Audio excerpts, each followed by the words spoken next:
All right, we do have another question from Dylan. Ready for it? Yes, ma'am. It says, how do I approach the employer match step on the financial order of operations when it's a percentage of what I contribute up to the legal max? So, for example, if he puts in $1, they put in 25 cents. And it sounds like he can put as much as he wants. So you say, step 2 of financial order of operations is get that employer match up to as much as they're going to match. So how would you handle that? Yeah, we have seen in very limited circumstances someone who has an employer match that is just like egregiously generous. And it sounds like if you are in that situation and every dollar you put in gets a 25% match, and you can do that all the way up to the salary deferral limits, it's going to be really hard. I'm just kind of thinking through this practically. It's going to be really hard in my mind to not take advantage of doing the full $23,000. Well, I've seen and getting all of it. But here's the thing. I want to make sure I play the other side on this. More balance is that I have had a neighbor who came to me, and when I first heard the match percentage, I was like, "Whoa, that's incredible!"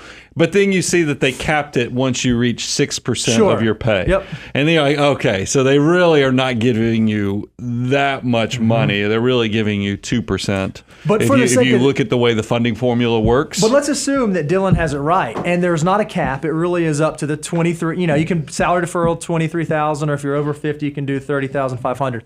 Yeah, that's right. If that's where you are, do you stay in step 2 to go all the way up to 23,000, or do you forego it? Because I'm kind of like, I love that free money and I love that employer match, and I think you have to get, especially if you're someone who's young and you're not nearing retirement and you're not someone who's thinking, okay, I really need to figure out how I'm going to have my bridge account and how I'm going to do step 7. Because one of the beautiful things about 401ks is, inside of your 401k, most plans now have both a pre-tax deferral option as well as a Roth deferral option. So even if you're deferring into the Roth portion of your 401k, you're still able to get that employer match. You're kind of doing a step 2 plus a little bit of step 5 in there. And for those who aren't aware, if you go to moneyguy.com/resources, we actually have your free download of the financial order of operations. And what really the crux of what Dylan is asking is that step 1 is highest deductible cover. This is to keep your financial life out of the ditch from an emergency and keeping you from making a desperate decision.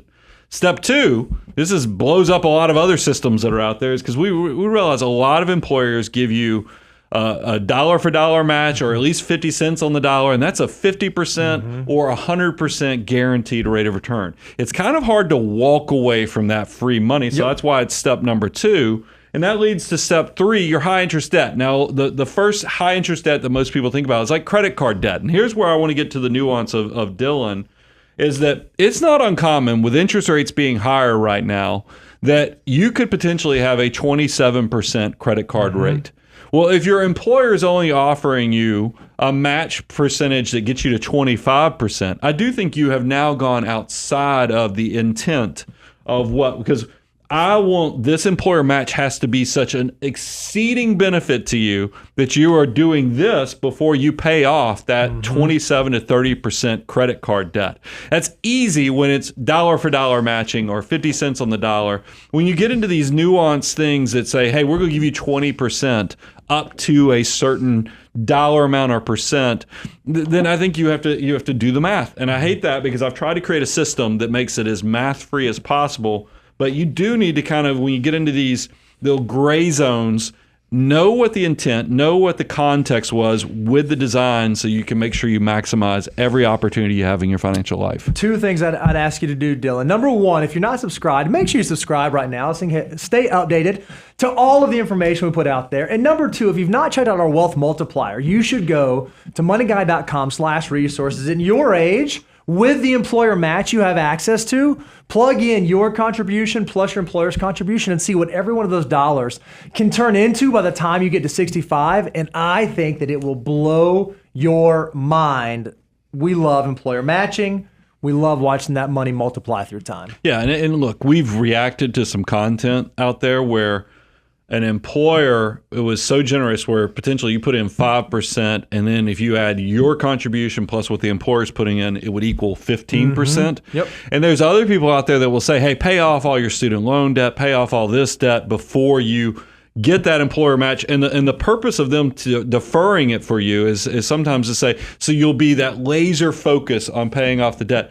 My concern is, because the example I'd heard presented was it was somebody who's going to take 5 to 6 years if you had to pay off $40,000, $50,000 of student loan debt.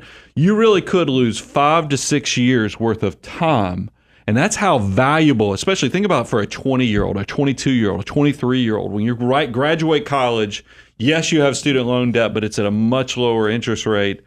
Don't miss out on this once in a lifetime. There's a reason it's step number 2 is because it's a banger. I mean, if your employer is offering you 50 cents on the dollar or dollar for dollar, get in there, maximize that, because that's where wealth is made.